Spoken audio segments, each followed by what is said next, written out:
Hello everyone, welcome back to my channel. So आज की video में हम क्लास 10th के science chapter 1 that is chemical reactions and equations के बारे में पढ़ेंगे। सो इस चैप्टर के इम्पॉर्टेंट टॉपिक्स हैं chemical reactions and equations, balancing an equation, types of chemical reactions, oxidation and reduction, corrosion and rancidity.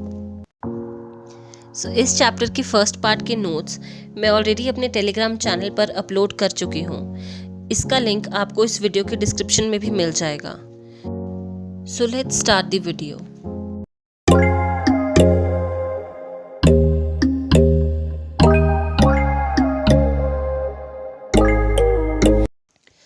So chemical reaction start करने से पहले let us recall about the two changes, that is physical changes and chemical changes.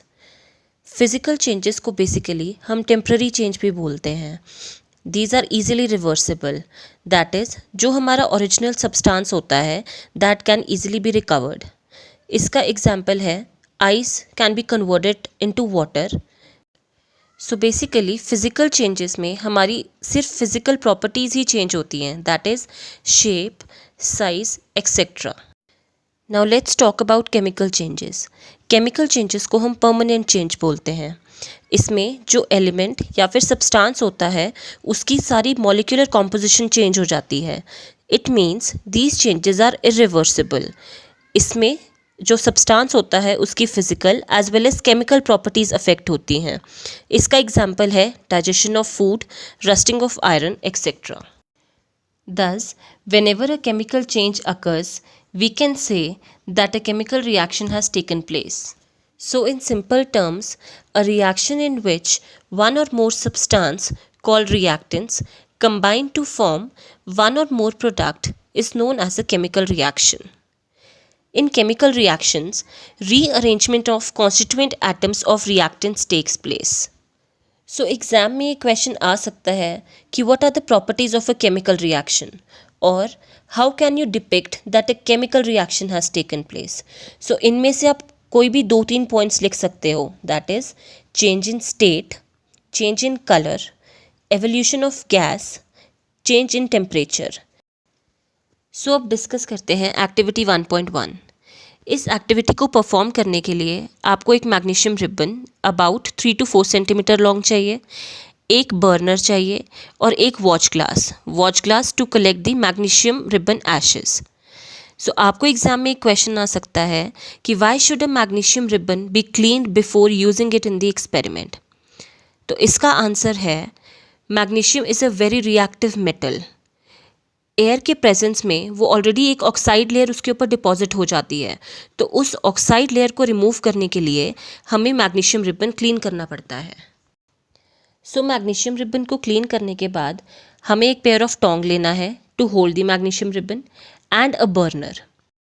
सो अब जब हम magnesium ribbon को burn करेंगे हमें उसको अपनी आई से दूर रखना है। क्यों? Because magnesium ribbon burns with a white dazzling flame. So जैसे ही मैग्नीशियम रिबन कम्प्लीटली बर्न हो जाएगा उसकी एशेस को हम इस वॉच ग्लास में कलेक्ट करेंगे। सो इस एक्टिविटी को परफॉर्म करने के बाद हमने क्या ऑब्जर्व करा? Point number 1, magnesium ribbon burns with a bright white dazzling flame. ये क्वेश्चन बहुत ही बार एग्जाम्स में रिपीट होता है। Point number 2, after burning it changes into a white powder and this powder is known as magnesium oxide. इस activity के basis पर एक 1 मार्क क्वेश्चन बहुत बार एग्जाम्स में रिपीट होता है, that give a chemical reaction when a magnesium ribbon is burned in the presence of air. So इसका answer है 2 mg plus O2 gives 2 MgO. Here Mg stands for magnesium, O2 stands for oxygen and MgO stands for magnesium oxide. But reaction लिखने से पहले make sure that the reaction is completely balanced. एक equation को balance कैसे करना है ये मैं आगे के टॉपिक्स में कवर करूँगी। अब चलते हैं एक्टिविटी 1.2 पर। इसमें हमें एक लेड नाइट्रेट का सॉल्यूशन लेना है एक टेस्ट ट्यूब में। उसके बाद हमें उसमें पोटेशियम आयोडाइड का सॉल्यूशन ऐड करना है। ये ऐड करने के बाद हम क्या ऑब्जर्व करेंगे? इस एक्टिविटी को परफॉर्म करने के बाद हमने ये ऑब्जर्व करा कि जो लेड नाइट्रेट का सॉल्यूशन पहले वाइट कलर का था, अब उसका कलर येलो हो चुका है एंड एक येलो कलर का प्रेसिपिटेट भी फॉर्म हुआ है। अब ये प्रेसिपिटेट क्या है? सो इन सिंपल वर्ड्स, कोई भी इनसॉल्युबल सॉल्ट जो after a chemical reaction form होता है उसको हम प्रेसिपिटेट बोलते हैं। इसके बारे में हम डिटेल में अपनी नेक्स्ट वीडियो में बात करेंगे। सो जब लेड नाइट्रेट पोटेशियम आयोडाइड के साथ रिएक्ट करता है, the following reaction takes place. PbNO3 whole twice plus 2Ki gives rise to 2KNO3 plus PbI2। ये जो डाउन एरो है ये इंडिकेट करता है the formation of a precipitate. Here PbNO3 whole twice stands for lead nitrate, Ki stands for potassium iodide, KNO3 stands for potassium nitrate and PbI2 refers to lead iodide। तो अब discuss करते हैं activity 1.3। इस activity में हमने कुछ zinc granules लेने हैं एक कॉनिकल फ्लास्क में as shown in the diagram. इस फ्लास्क में फिर हम ऐड करेंगे कोई भी dilute acid like hydrochloric acid और सल्फ्यूरिक एसिड। इस एक्टिविटी को परफॉर्म करने के बाद हमने ऑब्जर्व करा कि जब एसिड और जिंक ग्रैन्यूल्स रिएक्ट करते हैं तो formation of bubbles takes place. Moreover जो टेस्ट ट्यूब है जब हम उसको टच करेंगे that will be warm. So when Zn reacts with dilute hydrochloric acid, the following reaction takes place. Zn plus 2HCl gives rise to ZnCl2 plus H2. Here Zn stands for zinc, HCl stands for dilute hydrochloric acid, ZnCl2 stands for zinc chloride and H2 stands for hydrogen gas. अब next topic है chemical equations. So basically chemical equations are a shorter form of a chemical reaction. For example, हमारे पास statement है when a magnesium ribbon is burnt in oxygen, it gets converted to magnesium oxide.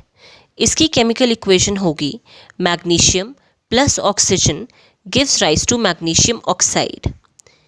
किसी भी chemical equation के 3 important parts होते हैं, that is reactants, products and an arrowhead. Reactants को हम हमेशा लेफ्ट हैंड साइड पर लिखते हैं। फॉर एग्जाम्पल इस इक्वेशन में मैग्नीशियम एंड ऑक्सीजन हमारे 2 रिएक्टेंट्स हैं। अगर हमारे पास एक से ज़्यादा रिएक्टेंट हो तो हम उनके बीच में प्लस का साइन यूज़ करते हैं।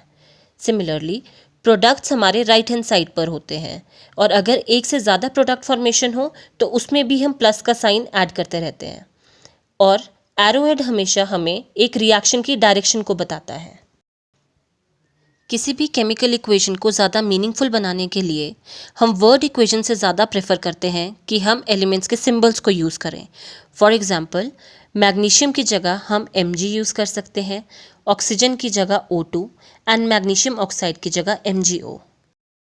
अब आपको एग्ज़ाम में आ सकता है कि what are the advantages of a chemical equation, तो आप ये पॉइंट्स मेंशन कर सकते हो। First, a chemical equation is a representation of a chemical reaction. These are more concise. Concise का मतलब है short and useful. They are very easy to understand. और अब नेक्स्ट वीडियो में हम पढ़ेंगे about the types of chemical equations, that is a skeletal equation and a balanced equation. Also हम ये भी पढ़ेंगे कि एक skeletal equation को एक balanced equation में कैसे convert करते हैं। इन टॉपिक्स के नोट्स ऑलरेडी मेरे टेलीग्राम चैनल पर अपलोड हो गए हैं, जिसका लिंक आपको इस वीडियो के भी डिस्क्रिप्शन में मिल जाएगा। So till then, stay safe and take care.